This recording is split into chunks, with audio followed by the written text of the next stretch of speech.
Tja, Freunde, da sind wir wieder zurück bei Kingdom Hearts 3D HD, Dream Drop Distance, yo. Und ihr seht schon, hat sich ein bisschen was getan im Team. Ich habe einen neuen Geisterkumpel dabei. Und wir sind aber nicht im Kampf oder so, wir haben nicht gemacht. Warum das Ganze? Also wir haben erst ein bisschen informiert, wie das mit diesem Ballon-Move aussieht, ne? Den man hier als Kommando auswählen kann.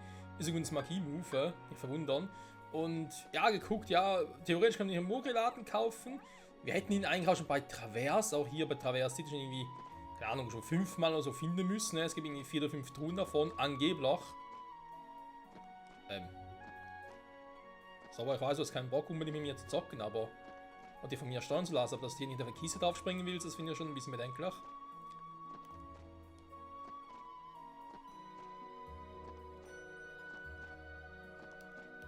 Naja, auf alle Fälle, ja, ich habe die Kisten nicht gefunden, keine Ahnung, wo die sind, ne, wo ich diesen Balloneffekt finden könnte. Aber... Das ist schon wieder? Ne, nur Deko, ja. Da brauchen wir noch was anderes drin. Da unten ist noch ein, vielleicht soll man da vorbeigucken, ne. Und ja, ich habe geguckt, wo kriegen wir diesen Moves trotz sonst noch, ne, weil... Aber im Prinzip diesen selten nicht so krass selten sind es doch nicht, wie man sich vielleicht denken könnte. Und im Shop kaufen kann man, glaube ich, eher so, weil man ihn einmal gehabt hat, ne? Also nicht, wie sonst eigentlich der Fall ist, ne? Hast du ihn einmal, dann kannst du wieder kaufen, sonst halt nicht. Erstmal gucken, ist er hier drin? Nö, ist ein Trank. Also keine Ahnung, dass hier 4 oder 5 von ihnen geben soll, finde ich ein bisschen merkwürdig. Und dann dachte ich mir, okay, wie kriegen wir den sonst noch, ne? Wir haben mittlerweile auch gesehen, dass man zum Beispiel den Geistern über die Fertigkeitslinks was freischalten kann. Tja, es ist so. Pandrago hat den Move nicht, ne? Da haben wir schon mal geguckt. Aber es ist ein Viech, das den Move hat, und zwar er hier. Deswegen habe ich das Viech auch Ballon genannt. Ja, bei ihm kann man das Ding kaufen und haben schon ein paar Linkpunkte da, keine Ahnung. Gibt hier natürlich die ganz anderen Moves auch noch, ne? Ich kann eben auch hier Ballon Ra machen. Ich habe schon überlegt, so weit offscreen zu zocken, bis ich noch Ballon Gar hätte, also den hier. Ne, wo war er jetzt? Hallo, war Ballon Gar?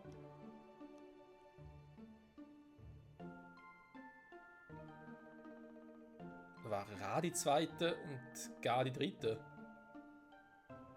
Ich dachte eigentlich, bei dem Vieh kriegt man irgendwann die weitere Form davon. Naja, vielleicht nicht, ist ja egal. Auf alle Fälle hat mir so, okay, gut, weiß was, den habe ich bei ihm mal. Die anderen Punkte, ja, die müssen halt erst mit ihnen noch falsch spielen, aber ganz ehrlich, wir müssen auch erstmal noch verlinken und so. Und wollen wir das? Ich glaube eher weniger. Jetzt nur so, jetzt haben wir den Ballon-Move. Die eigentliche Frage ist, kann ich ihn auch sinnvoll nutzen? Ein Ring aus Ballons erscheint, bei Kontakt zerplatzen, Gegner in die Luft schleudern und sie betäuben. Das soll ziemlich cool sein. Jetzt eben die große Quizfrage. Verkaufst du die Moves jetzt endlich oder muss er noch betteln?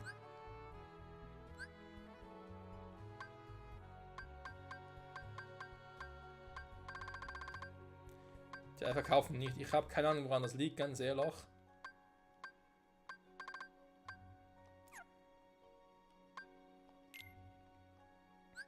Das muss ich erstmal verkaufen und danach wieder kaufen kann. Irgendwie auch, weiß nicht, doof, sag ich jetzt mal einfach so. Theoretisch könnte man noch mehr von diesen Geistern, also diesen Ballontypen machen und mehr Ballonen so ausrüsten, Fähigkeiten. Aber wollen wir das? Ich weiß ja nicht, ich weiß nicht. Deswegen erstmal nochmal hier speichern. Stufe 20 und ich würde sagen, ich mache einfach nochmal einen Move gegen das Vieh. Wenn wir sehen, es klappt immer noch nicht, dann gucke ich offscreen nochmal, ob ich irgendwie bei dem hier, bei dem Mokpai sage ich schon, dem Typen hier irgendwie noch Mogri, also ja, bei dem Typen noch irgendwie was Donner kaufen kann, fragen kann, ob er eine andere Welt nochmal gehen muss und so, kein Plan, wir werden sehen. Ich habe jetzt auch ein generell höheres Level, also es könnte, dass das schon war. Warte mal, ich muss noch raus, da.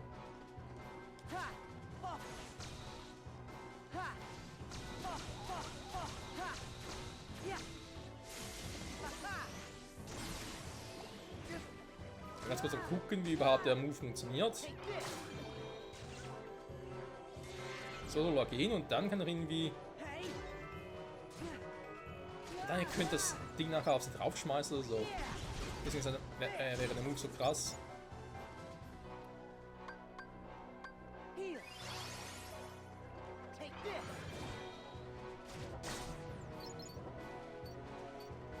Die Ballons machen schon Damage, ne? So ist nicht. Gut, was? Ah, da ist noch einer, Mist. Dann nochmal kurz die Teammitglieder durchswitchen. Obwohl, es ist ein Angriffsvieh, ne? Weil ich hatte vorhin noch das Heilungsvieh dabei, aber glaube bei dem Boss war doch eher Vieh noch zum Angreifen.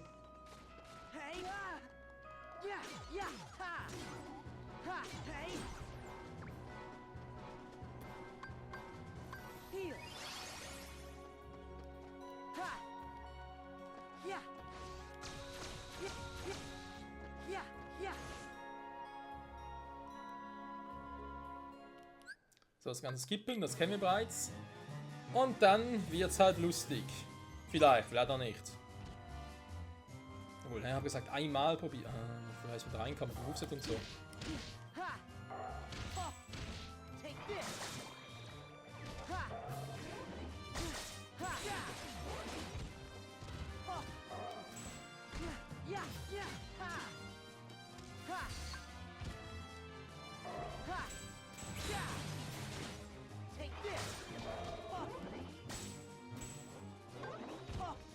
Also es stimmt schon, er macht großen Damage, ne? Kannst nicht groß meckern jetzt.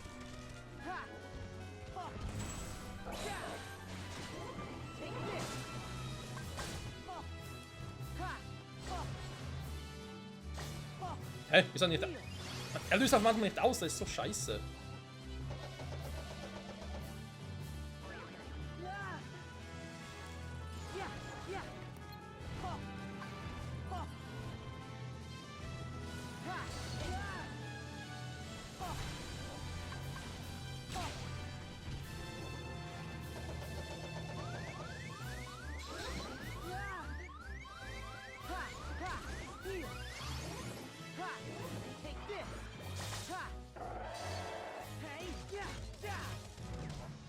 Da denke ich, dass sie diese Ballons auf den Gegner zu marschieren, aber okay.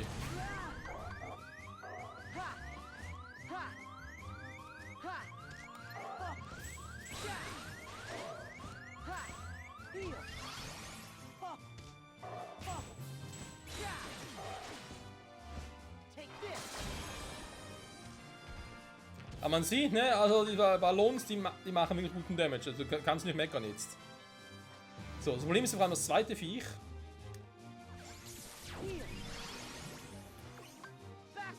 Nein!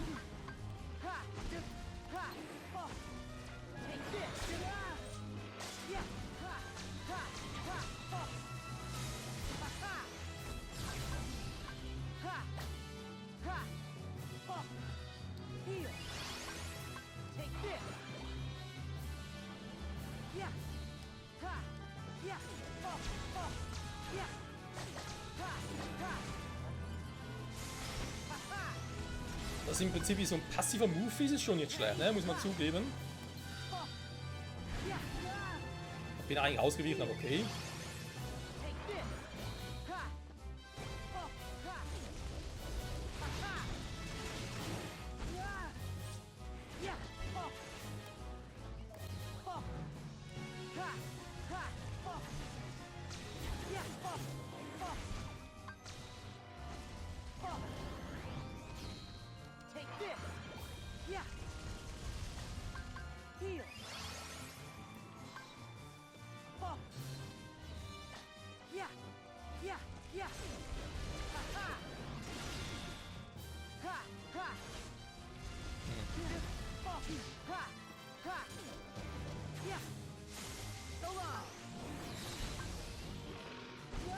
Wieso hat er nicht Mann, sauer! Block doch, wenn ich sage, dass du es blocken sollst.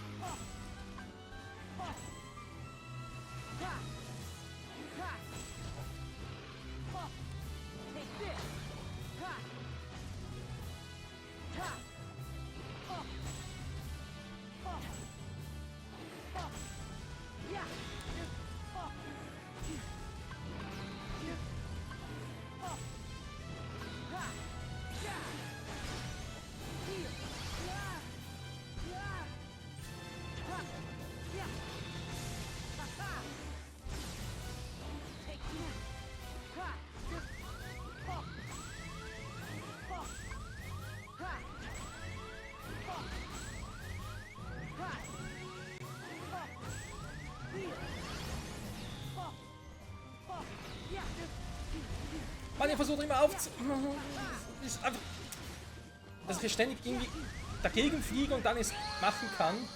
Oh. Ja, ich weiß, ich gehört zum Spielmechanik dazu, aber ich will doch gar nicht mich von der Wand abprallen lassen. Dass man nicht irgendwie deaktivieren kann oder so, ist so scheiße. Okay, Leute, wir sehen uns wieder, wenn ich es geschafft habe. Bis gleich. Mit Ninja nur dabei, willkommen zurück. Vielleicht schaffe ich es gleich, mal gucken.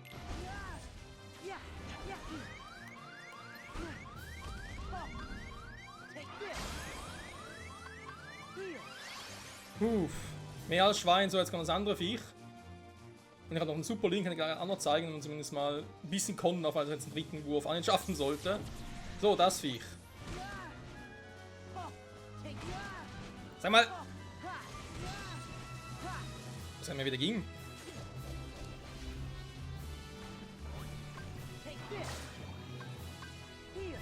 Ah, jetzt weiß ich wieder. Hinter ihm bleiben, ne? So. Da wäre es mal den Polling mit beiden. Das war irgendwie so ein ganz krasser. You spin me right round, baby, right round. Bei ihm war am besten auf Abstand zu gehen, wa? Na, ausweichen, kann ich da meine Ballons so ein bisschen spawnen.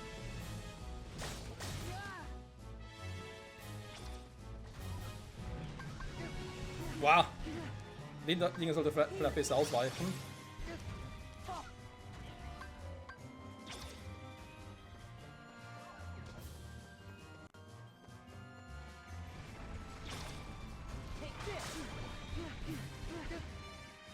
Bei viel Damage machen sie zum Glück nicht, das ist der Vorteil.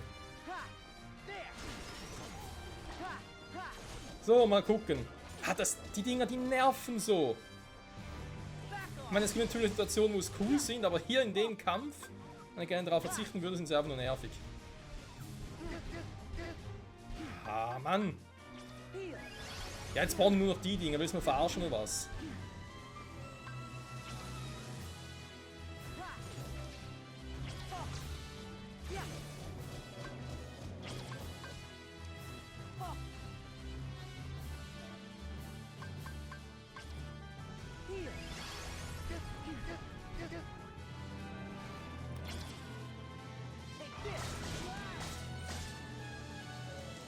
Warte mal, für den haben wir noch ein paar. Vielleicht bringen die auch noch was.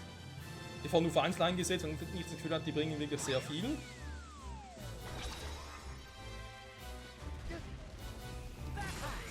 Bisschen Stun wird zwar auch noch schaden. Und davon, wenn die auch mal weg sind, mich nicht mehr behindern im Weg. Und so. Das ist auch schon mal etwas, wa?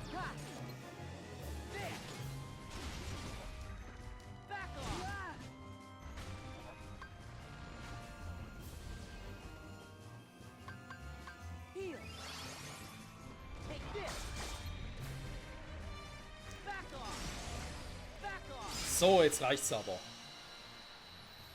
Junge, haben wir den Quatsch endlich geschafft. Hey. Ja, er hat 4 Versuche gebraucht, um die zweite Phase durchzukriegen. Also Leute, ein guter Tipp für euch, nehmt den Ballon-Move und nehmt mehr davon mit.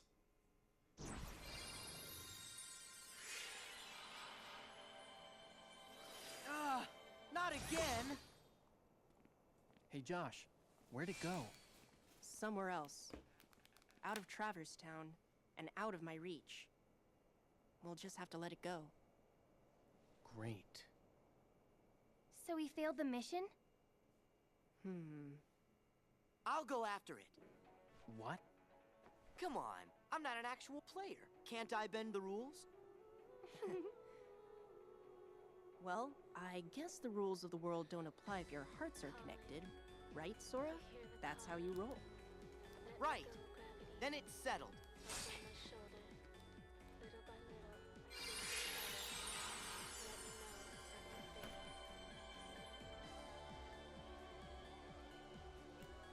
Sora. Thanks. It wasn't easy. You made it easier. Yeah. Wow, Neku, you've changed. Huh? You think? Yeah, you're less dorky. What? Once you find your friend, Sora, you should come hang out in our town. Definitely. See you in Shibuya. Sure. It's a deal.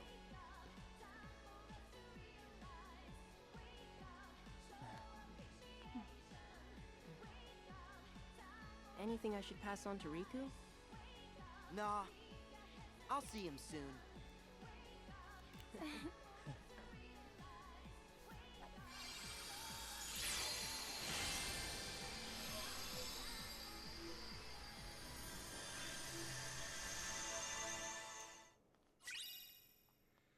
Der K.O.-Schlag.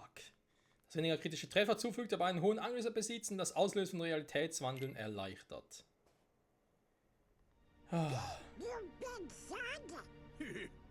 Thug works for me. We all got a role to play, right? Gosh, at least he's honest in a dishonest way. Silence!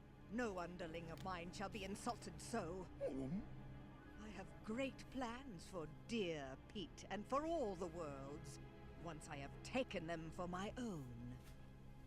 Then I've got bad news for you. That day's never gonna come. Perhaps you should take a few moments to reconsider. Or does the Queen's life mean nothing to you at all? Mickey! Don't you listen to her! You can't let Maleficent have her way! No! Minnie! All right, Maleficent. Tell us what you want. Let me see. Shall I begin with this world? I much preferred it in its darker, more ominous permutation. You said it. This place needs some lights out time. You're lying, Maleficent. Not even you would go through this much trouble just for that. What is it you're really after? Very perceptive. I presume you are familiar with Xehanort, the man who led me to discover worlds outside of my own. You know him? As do you, I see. Yes, he shared everything with me. How to go about winning a heart over to the darkness. And, most gloriously, about the 7 hearts of pure light. The ones that would grant me the power I need to conquer all worlds. However, the worlds were too complex. Too much for even me to contain. It seemed I had miscalculated. Then it came to me. Of course, I could go about conquering other worlds in my own manner. You do have the data for all the worlds, do you not? And now you will hand it over to me. What do you mean? Don't you bozos pretend you don't remember. Me and Maleficent was trapped inside it. Now cough it up. Why do you want the data?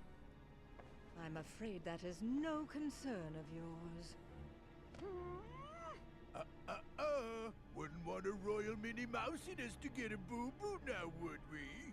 I see you have failed to recognize the futility of your situation. Very well. Face your doom!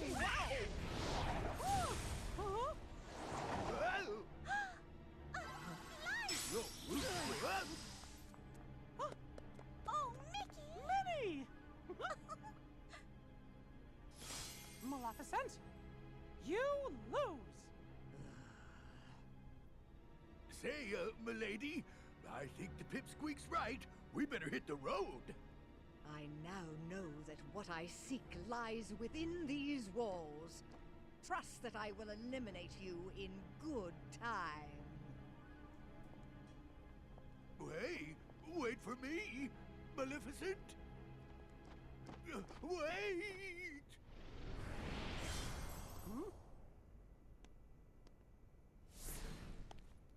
You used the darkness to get here? That was reckless. But gosh, I didn't expect you to save us. Axel. Axel didn't. My name is Lee. Got it memorized?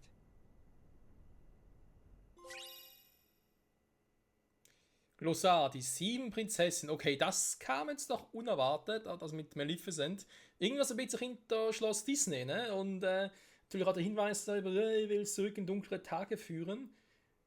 Es war sowieso schon so ein Ding, das hat glaube ich schon mal vor ein paar Folgen erklärt.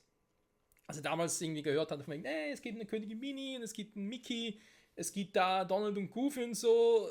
Da fiel mir direkt irgendwie das Ding, der eine, wie soll ich sagen, Animationsfilm, Cartoonfilm, wie auch immer, mit den dreien ein und mit Minnie als Prinzessin und Kater Carlo als Fiesling. Und zwar die drei Musketiere. Und dachte, ja, vielleicht sind die drei Musketiere ja irgendwie auch eine Vergangenheitsform hier von Schloss Disney und Mickey wurde nachher König und so. Wäre eine Variante, hatte glaube ich auch mal bei Kingdom Hearts 2 mal erwähnt zwischendurch. Ja. Fand ich irgendwie ganz lustig. Jetzt Slees Auftritt, okay, warum auch immer. Dass jetzt irgendwie hier auftaucht, wir werden sehen, dass mit 7 Prinzessinnen, naja. Recoded, ja gerne. Achso, ich muss das vorlesen. Kurze Info, Recoded, das spielte nach Kingdom Hearts 2. Jimmy war überrascht, als er eine mysteriöse Botschaft in einem seiner Tagebücher fand, das eigentlich leer sein sollte. Ihr Leid wird gelindert, wenn du zurückkehrst, um es zu beenden.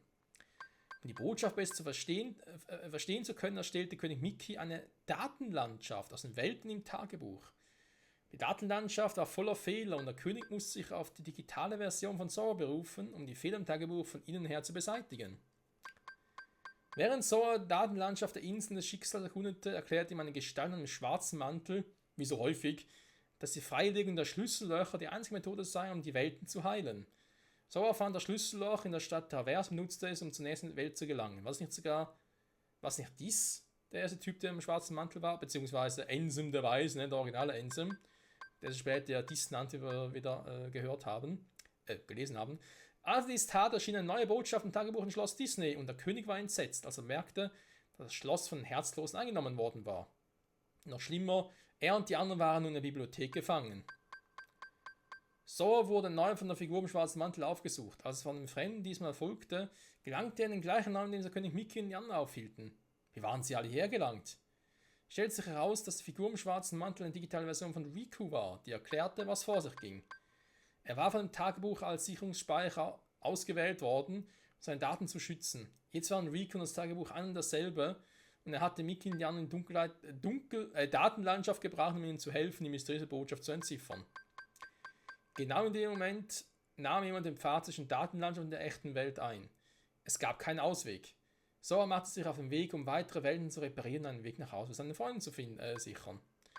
Es stellt sich heraus, dass Maleficent und ihr Handlanger Carlo die Übeltäter waren. Ihr Ziel war es, die Dunkelheit innerhalb der Datenlandschaft zu befreien und sie in der wahren Welt auszusetzen. Sora versuchte Maleficent aufzuhalten, aber sie zerstörte sein Schlüsselschwert und entführte Riku. Der König ging Riku suchen und Sora folgte dem König. Soras Freundschaft mit Donald und Goofy gab ihm die Kraft, das Schlüsselschwert nachzubilden. Carlo hatte Riku mit Fehlen infiziert und versuchte, die zwei Freunde gegeneinander aufzuhetzen, aber nach einem kurzen Kampf brachte infizierte Riku zusammen. Sora tauchte in Rikus Datenlandschaft ein, um seinen Freund zu retten und besiegte dort Maleficent. Doch erst als seinen eigenen Herzlosen herausnahm, den ursprünglichen Fehler, der die ganze Datenlandschaft zu löschen drohte, wurde das Tagebuch wiederhergestellt. Weil aber die Wiederherstellung des Tagebuchs bedeutet, dass alle Berichte von seiner letzten Reise gelöscht werden würden, mussten sich Datensora und König Mickey verabschieden. Datensora vor allem. Die mysteriöse Botschaft war immer noch ein Rätsel. Zurück in der wahren Welt erhielten König Mickey und die anderen eine Botschaft von Daten-Riku, dass zusätzliche Daten gefunden worden seien. Sie würden Datensoras Hilfe letztes Mal benötigen. Die zusätzlichen Daten waren eine besondere Welt, die entworfen worden war, um Sora beizubringen, wie man mit Leid umgeht. Als Datensora schließlich bereit war, dieses Leid anzunehmen, erschien ihm Namine. Sie erklärte ihm, dass in ihm besondere Erinnerungen schlummerten, die zu Menschen gehörten, die mit dem echten Sora verbunden waren. Menschen, die Leid erlitten hatten. Die mysteriöse Botschaft war ihr Weg gewesen, um ihn zu kontaktieren und ihn auf diese Wahrheit vorzubereiten. Das war der einzige Punkt in dem Spiel, wo ich sagen würde, ja, jetzt gibt es Sinn, das erklärt, wieso es überhaupt ein eigenes Spiel, wieso es überhaupt Recode gibt. Weil ansonsten das ganze Spiel war einfach so creepy, wo ich mich mehrmals fragte, warum überhaupt ein eigenes Spiel dafür. Das ist so ein Punkt, wo ich sage, okay, hätte man vielleicht aber Kingdom Hearts 3 zu Beginn einfließen lassen können, aber im Hinblick natürlich auf die ganz anderen Spiele, wie eben auch Birth by Sleep und so, oder 358 over 2 Days, sprich eben im Zusammenhang mit Ventus und Roxas, macht das eben schon Sinn. König Mickey versprach Namen, dass sie alles Leid ungeschehen machen würden. Zurück in der realen Welt schrieb er einen Brief an echten Sora und erklärte ihm, dass es da draußen andere gäbe, die nur Sora retten könne. Und hier kommen wir wieder zum Ende von Kingdom Hearts 2, wo Sora, Riku und Kairi auf ihrer Insel zurück sind, ne? Der Insel des Schicksals, und dort diese Flaschenpost gefunden haben. Das war der Brief von Mickey.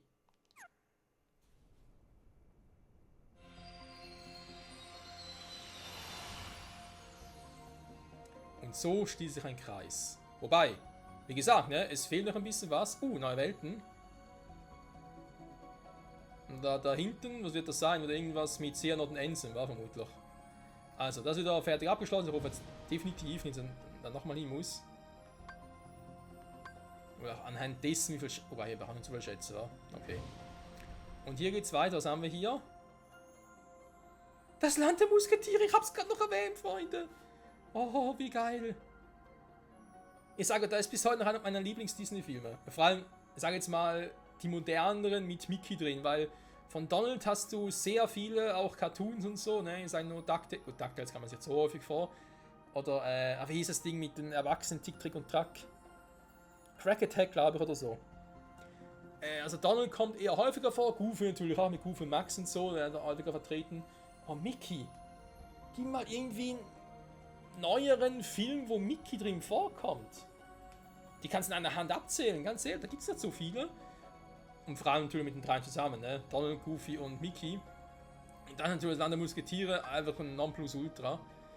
Simsalabim Sinfonie, was?